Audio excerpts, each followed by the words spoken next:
Session 11. Ig family. A fig tree.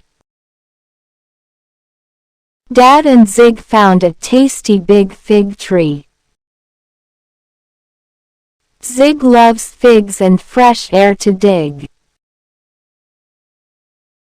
Zig decided to dig a hole to plant a new fig seed.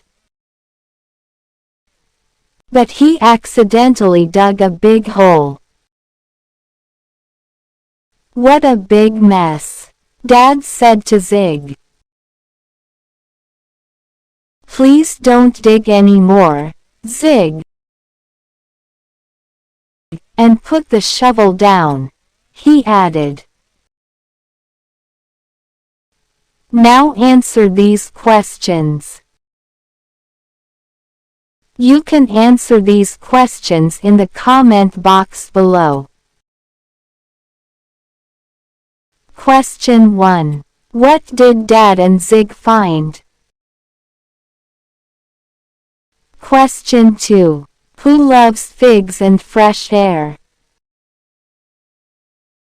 Question 3. What happened when Zig dug a hole to plant a new fig seed? Thanks for watching, and don't forget to subscribe and share World Pointer.